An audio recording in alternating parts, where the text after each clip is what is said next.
Hi everybody, Derek Sue here of the Journey Home. That was my personal blog that I had on Facebook. And those of you that have followed me over the past year know that I was very good friends with Ken Houston, son of Oakland, who is a City of Oakland Mayorial Candidate for 2018. And we're no longer friends.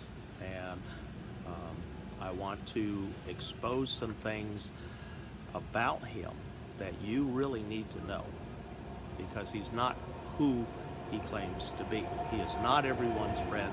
He does not have the best interests of Oakland at heart. And in fact, he has committed federal crimes. And I'm going to show you all of that. I'm going to show you everything.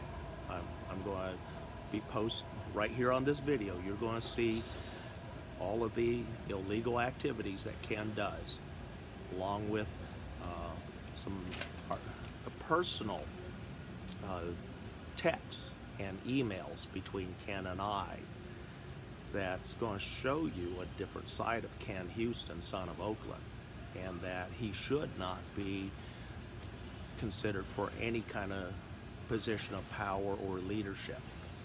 And he actually has the behaviorals of a criminal, of a con man.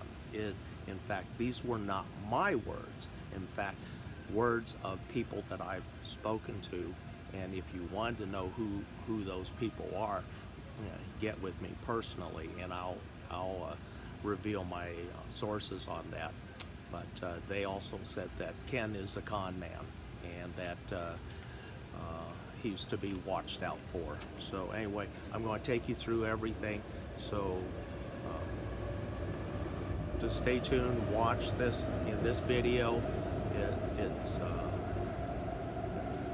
It's gut-wrenching, and to see the lies and the deceit that Ken put on me, who he said I was his friend, he had my back, and in fact he ended up stabbing me in the back, and you'll see what happened here. So I'm going to show you everything, so watch everything. I'm going to narrate it as it goes through. So and I'm going to, at the end here, wrap everything up with a conclusion. So watch this video, folks. Ken posted this video of a snowy egret in his possession. This is a federally protected bird. In this text here, back in April, I tell Ken I have the money to rent the boat.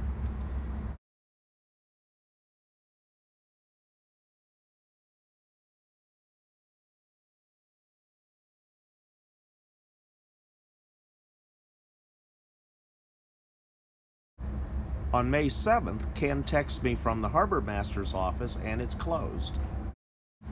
It was during this conversation I got annoyed with Ken, told him that I know Mark, I could fix everything, get live aboard status put back on his boat, because I know him, I know everybody on the marina. Ken freaks out on me. Saturday, May 19th, Ken once again texts me, say Mark was out of the marina office. Here on May 27, I asked Ken for some help to make a GoFundMe video, and he replies, I'm your friend, I've been straight with you, let's talk in person. And that's the last I ever see or hear of him, pretty much. Here in this text, you see that Ken's making more excuses. I'm asking for help on a GoFundMe. And then I'm also trying to let Ken know that it's not an easy process to get that boat. Here Ken asked me to get an insurance quote, and so I get an insurance quote from my old insurance carrier that I've always used. Here's a picture of Ken's kitten, now grown up, that he tossed away. So sorry folks for things being a little quick there, but pause it to read, the text, and you'll be able to get everything and see it. But as you saw, Ken posted on his Facebook page a captured snowy egret. That is a federally protected migratory bird, and under the Migratory Bird Treaty Act, it is illegal to pursue, hunt, take, capture, kill, possess, sell, barter, purchase, ship, export, or import any Migratory Bird Treaty Act listed species. That snowy egret is a protected bird.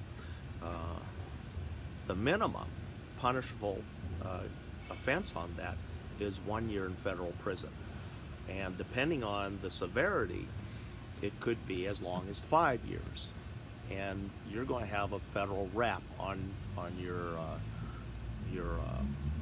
DOJ from that point on.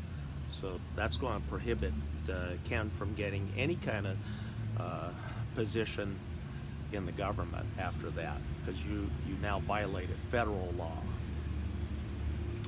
Number two issue, you saw the cat at the very end of the video there. That cat used to belong to Ken. That was one of Ken's kittens. That cat was 4 months old when it killed one of Ken's pigeons.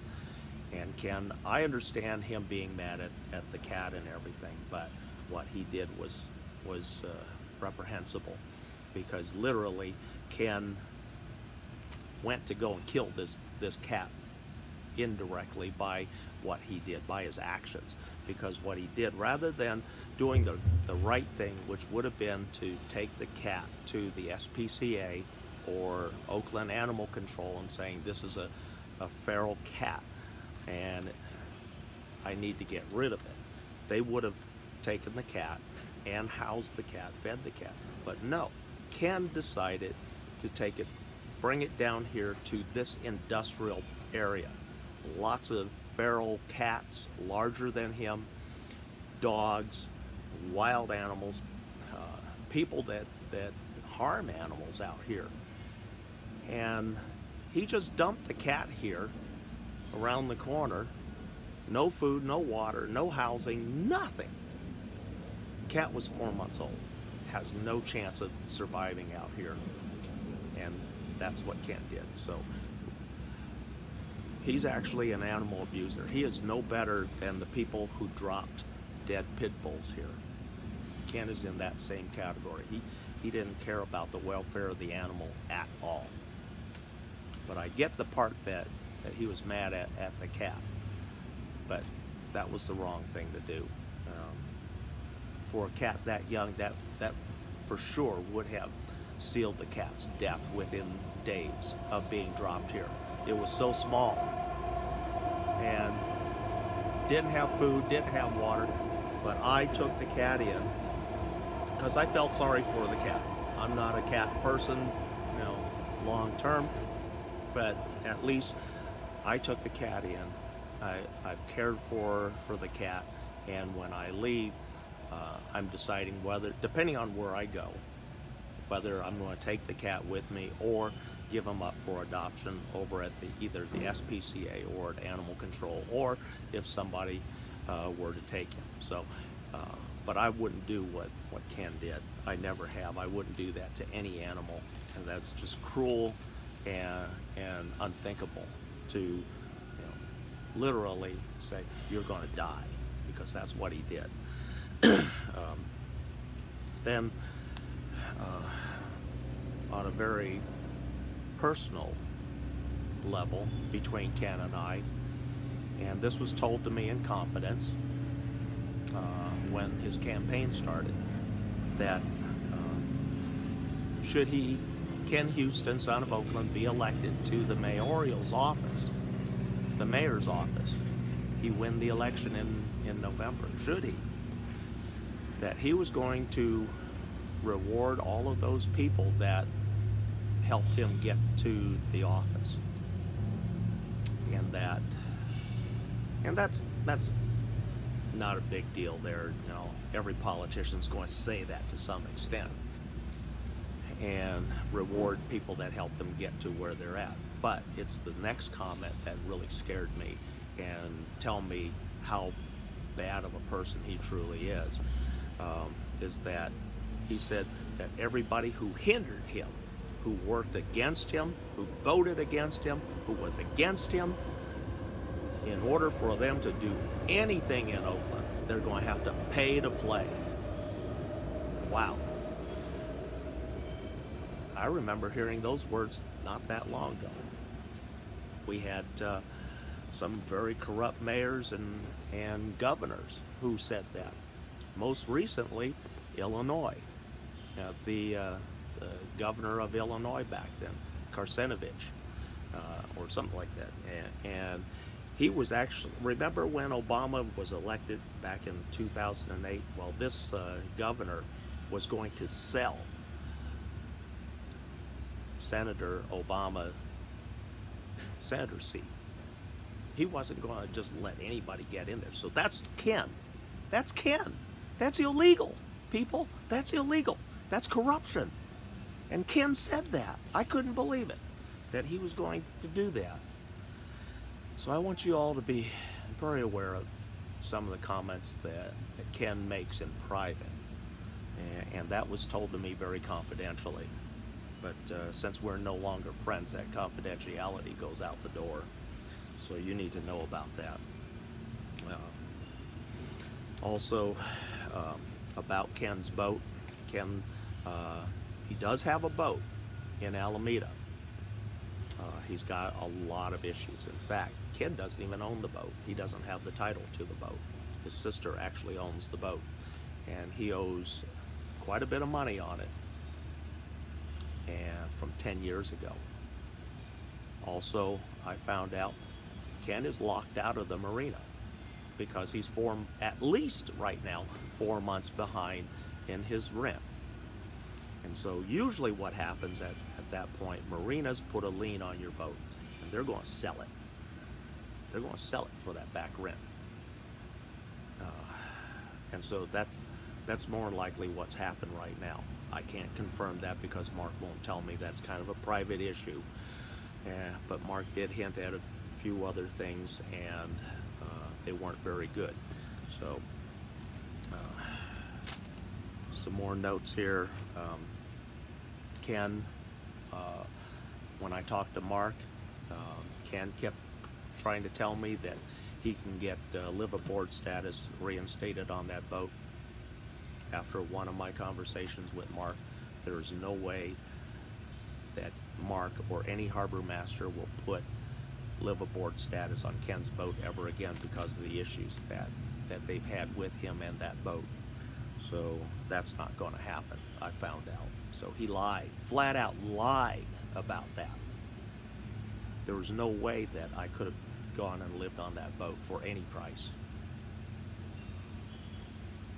So all the times that Ken kept telling me, oh, I'm going to let me go talk to Mark and get live aboard status put back on the boat, wasn't going to happen. So he just flat out lied to me all those times. And then I tried to help Ken. I came up with the money. He asked, a year ago I couldn't do it. This year, a lot different situation. I have a friend who's helping me out with a loan. But then when I take the money, that's when the clock begins on the loan. It's a zero interest loan, but I still have to pay it back. So I don't want to take anything out until I've secured, kind of got my ducks in a row, got my work lined up, have housing lined up, so that it's a pretty good transition from here to my life back indoors. But things didn't work out that way. So I'm still here on the streets of Oakland, as you see, and I'm back working with some agencies again. In fact, my health insurance, because of issues that I'm now having from the chemo treatment for my cancer, which I had out here, things are turning bad for me, and I'm not that terribly old. But Ken has turned